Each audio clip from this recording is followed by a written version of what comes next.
हत्ता कि जब उस असा को खा लिया घुन के कीड़े ने, दीमक के कीड़े ने खा लिया, तो फिर वो गिरे और उस वक्त सबको ये पता चला कि उनका वसाल हो चुका है और जिन्नात पर खुला कि ये राज तो अब खुल गया है, वो अब जाकर आज़ाद हुए। लेकिन मेरा जो इस पे टेक है वो ये है कि बात बनती नहीं, जोड़ जुड़ते नहीं।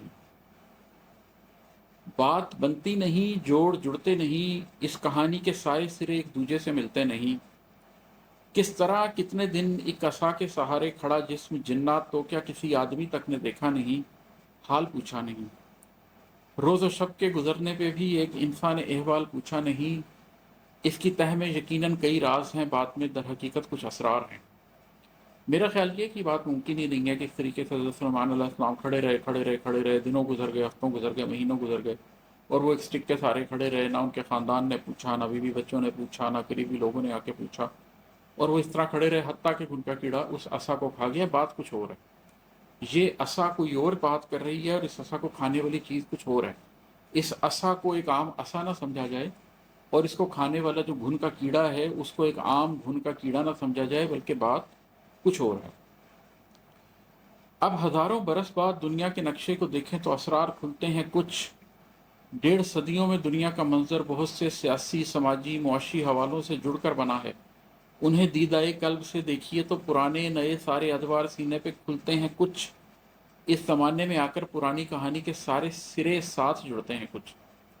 अब जबकि इस बात को हज़ारों साल हो गए हैं और हम बिल्कुल आखिर ज़मान में एंटर हो गए हैं, तो अब हमें सियासी, समाजी और मुआशी तौर पर मैक्रो स्टेज के ऊपर वो तब्दीलियाँ नज़र आ रही हैं कि हमें इस कहानी के कुछ और सिरे मिलते हुए नज़र आ रहे हैं।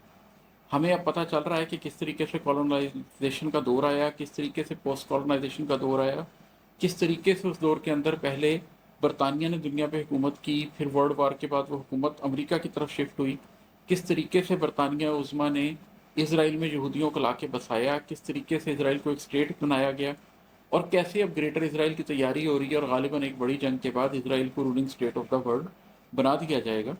तो जिस तरीके से वो पिक्चर जाती हुई नज़र आ रही है उसमें पता चल रहा है कि सुलेमान अलैहिस्सलाम का वो जो ख्वाब था जिसमें उन्होंने दज्जाल को देखा था, जसद को देखा था कि उन पे तख्त पे बैठा हुआ है, वो ख्वाब अब उस मंजर कशी की तरफ जा रहा है जिसके बारे में उन्हें खतरा था कि ऐसा ना हो जाए, जिसके लिए उन्होंने दुआ की थी। और हमें ये भी पता चलता है कि यहूदी जो ताबूत सकीना के पीछे हैं, ख़ासतौर पर उस स्टाफ के पीछे हैं जो पहले मूसा अलैहिस्सलाम के पास थी, फिर सुलेमान अलैहिस्सलाम के पास थी, उसकी वजह यह है कि उस स्टाफ की वजह से जिन्नात उनके काबू में हैं।